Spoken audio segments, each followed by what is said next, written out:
Salam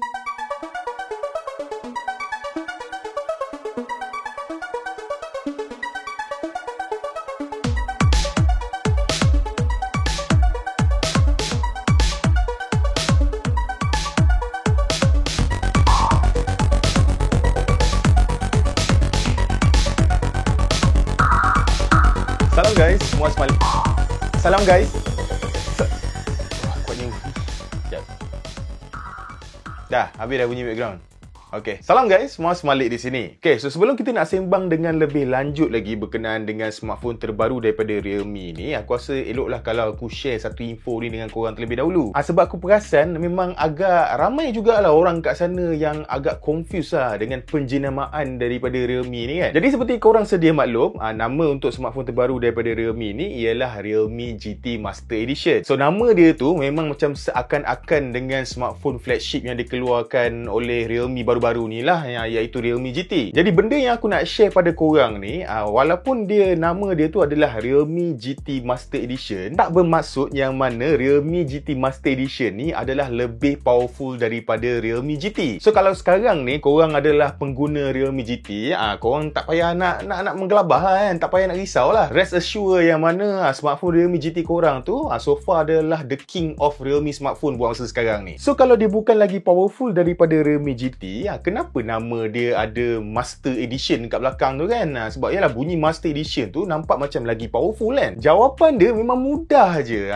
Master Edition ni bermaksud line-up ni dia mempunyai suntikan khas, design khas kan? Hasil kolaborasi dengan designer-designer terkemuka kat dunia ni. So macam case Realme GT Master Edition ni, dia orang Realme collab dengan pereka designer industrial terkenal dekat Jepun, iaitu Naoto Fukusawa. And collab ni pun bukannya benda barulah kan bagi Realme, sebab sebelum-sebelum ni pun kita boleh nampak ada a few device jugalah yang diorang dah buat dah Master Edition ni. So contohnya macam Realme X2 Master Edition, and lepas tu yang paling latest yang baru-baru ni adalah jam tangan kan, Realme Watch S Master Edition. Jadi fokus utama kewujudan smartphone Master Edition ni adalah untuk memfokuskan dari segi rekaan dia lah kan, design smartphone yang cantik. And benda ni memang kita boleh nampak lah dengan terang lagi bersulur lah dekat Realme GT Master Edition ni, terutama dekat rekaan panel belakang dia ni kan. Memang kalau sekali pandang tu memang confirm lah korang akan kata yang mana design dia ni memang lain sikit daripada kebanyakan smartphone lain yang ada dekat muka bumi ni. So untuk Realme GT Master Edition kali ni, dia punya design lekuk-lekuk dekat bahagian belakang ni, yang macam korang nampak ni, dia diilhamkan daripada rekaan suitcase, rekaan luggage yang macam korang selalu bawa pergi airport tu. Sebab selalunya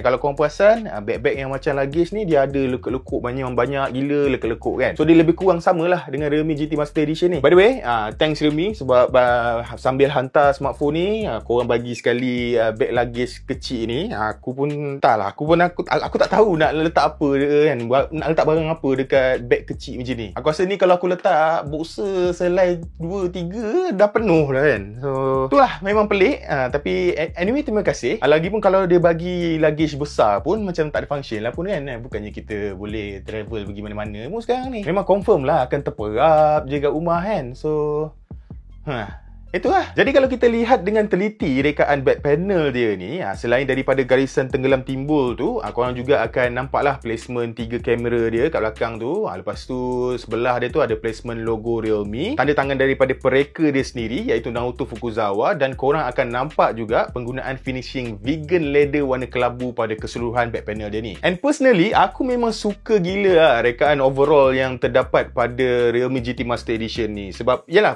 first of all korang kena tahu yang mana Realme GT Master Edition ni dari segi dia punya size tu, dia memang nipis and memang ringan. So dekat situ memang satu plus point lah. Then kemasan vegan leather ni yang dekat belakang ni pula, dia membuatkan sentuhan pada jari waktu kita gunakan smartphone tu, dia rasa premium tau. And garisan tenggelam timbul ni, dia secara tak langsung membuatkan jari kita ni ada tempat tau untuk rest. Sebab vegan leather ni, kalau siapa yang tahulah kan, bila smartphone gunakan vegan leather, dia memang akan rasa macam sedikit licin tau. So bila ada tekstur tenggelam timbul ni, jari korang tu ada tempat lah kan dia nak hold lah, ataupun dia punya explanation paling senang, jari korang tu ada tempat untuk sangkut. So bila pegang smartphone tu, korang akan rasa grip yang secukupnya lah. Dan buat pertama kali juga, Realme out of the box dia bagi siap-siap satu wallpaper khas warna kelabu yang memang secocok lah bila dipadankan dengan smartphone ni. Aku tahu maybe ada antara dekat luar sana, antara korang yang mungkin tak berapa berkenal lah dengan placement logo Realme dengan sign Naruto Fukuzawa ni semua. Tapi personally untuk diri aku sendiri, dekat mata aku nampak memang cantik lah. Aku rasa dia punya decision Realme untuk letak logo dengan sign ni memang ngam dengan Realme GT Master Edition ni. Berkemungkinan aku adalah antara orang yang agak pelik jugalah yang suka dia punya design ni. Tapi itulah kan, aku memang pelik pun. So kalau korang pun jenis pelik macam aku rasa memang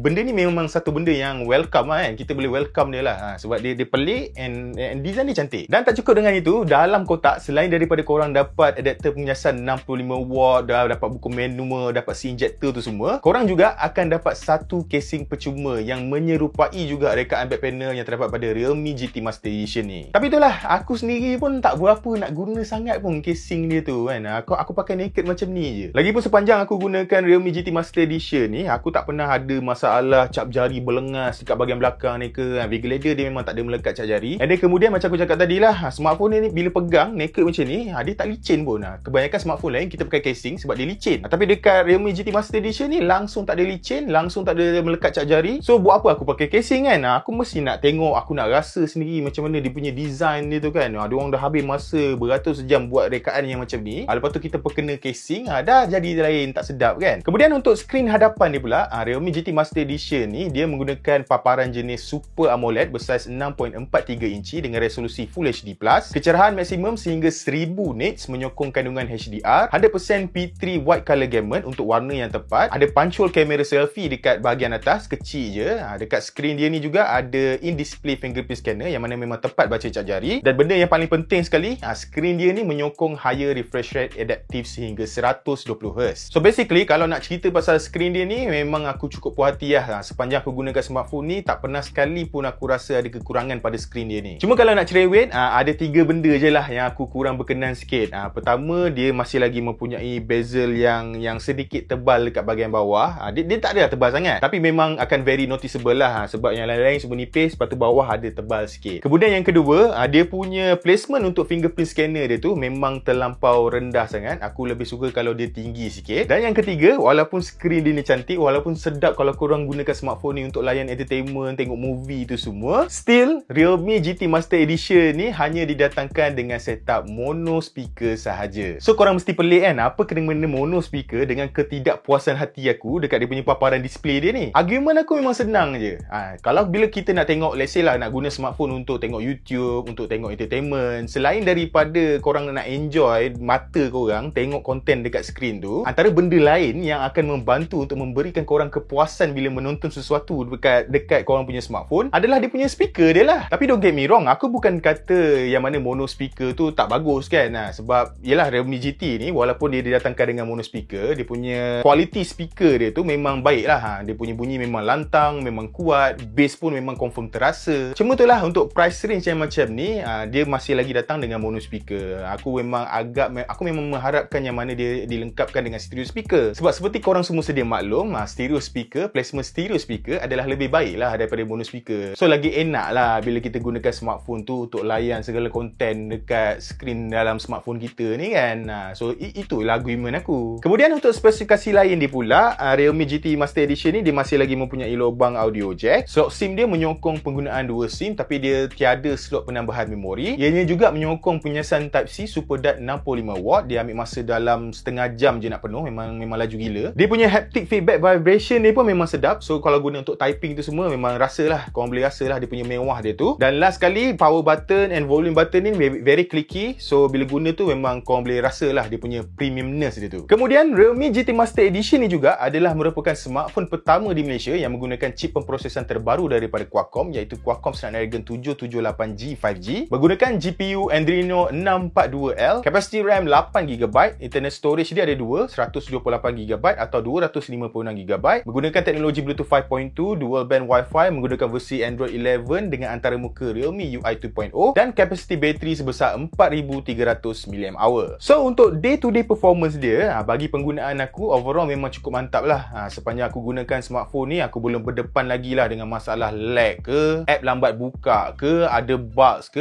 Boleh kata apa je yang aku buat kat smartphone ni, ditambah pula dengan adaptive refresh rate 120Hz dia tu, memang totally super smooth. Even kalau korang gaming pun best. Cuma grafik tu korang boleh letak dalam medium to high je lah. And then multitasking dia pun memang mantap. In fact, kalau korang rasa RAM 8GB tu masih tak cukup lagi untuk kegunaan seharian korang, terdapat option untuk korang gunakan virtual RAM yang korang boleh tambah sehingga 5GB. Untuk bateri dia pula, walaupun 4300 mAh tu bunyi dia memang macam agak kecil untuk tahun 2021 ni, tapi personally bila aku guna tu, aku memang boleh dapat average screen on time dalam 6 hingga 7 jam lah. So dia punya result dia ni bagi aku memang cukup impresif. Tapi itulah, aku sendiri pun sebenarnya tak adalah terkejut sangat dengan dia punya result dia ni semua kan. Sebab pertama, Snapdragon 778G 5G ni, dia direka berasaskan chip 6nm. So dari segi penggunaan tenaga dia tu, memang confirm lah efficient kan. Sebab tu bateri, walaupun bateri kecil 120Hz semua, boleh dapat SOT sampai 6 hingga 7 jam. Kemudian yang kedua, kalau kita tengok dari segi performance CPU and GPU dia pula, Snapdragon 778G 5G ni actually dia punya performance dia tu lebih kurang je macam Kirin 990, MediaTek Dimensity 1000 Plus, ataupun Exynos 990,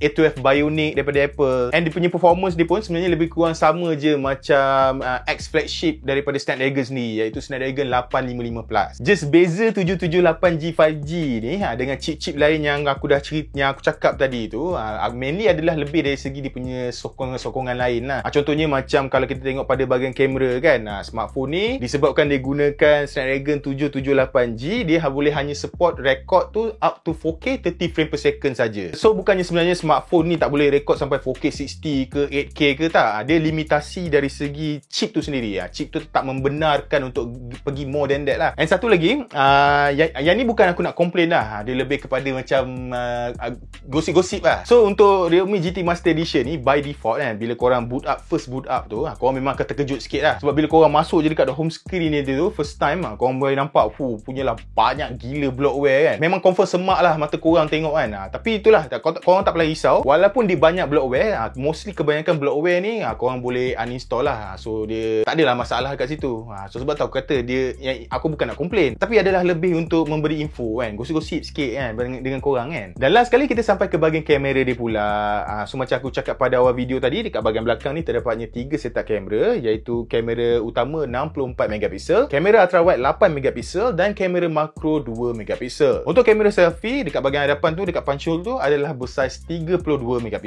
So kalau kita lihat pada hasil gambar yang aku ambil ni, korang boleh nampak lah yang mana by default tu boleh kata gambar-gambar ni semua mempunyai hasil yang cukup memuaskan. Kalau pada pencahayaan yang cukup, gambar tu memang turn out to be super sharp lah kan. Memang clear, warna pun tepat. Dia punya HDR memang agak lemah sikit, sebab korang boleh nampak lah kamera dia memang agak struggle sikit nak seimbangkan pencahayaan pada kawasan yang gelap. Tapi secara overall bagi aku memang dah cukup memuaskan dah. Untuk kamera ultrawide dia, yang ini lain sikit. Bagi aku dia punya kamera dia memang meh sikit lah, biasa je. Sebab pertama, gambar memang tak berapa sharp, ialah 8MP kan. Kemudian yang kedua, dia ada unsur-unsur kekuningan sikit bila guna ultrawide ni. And yang ketiga, dia punya field of view dia tak cukup wide lah. Sebab dia punya field of view dia 119 darjah je. Tapi yang bagusnya, bila dia punya field of view ni tak terlampau wide sangat, dia tak adalah ada bending yang terlampau ketara pada penghujung gambar. Kemudian gambar selfie dia pun bagi aku memang cukup mantap, memang super sharp kan. 32MP lah. Kalau tak nak, memang boleh confirm lah nampak jerawat semua. And secara overall, semua kamera ni, kamera depan kan, kamera selfie memang mampu untuk membuat shot portrait dengan potongan yang memang agak kemas. Untuk penggambaran pada waktu malam pula, bagi aku dia just average je lah. Walaupun aku dah gunakan feature night mode, still hasil dia tu tidaklah terlampau hebat. Of course lah, night shot ni dia akan lebih baik lah kan, dia terangkan sikit gambar tu. Tapi gambar tu dia turn out to be kurang sharp lah. So itu je lah komplain aku. Kemudian kalau let's say korang nak guna kamera makro pun boleh juga.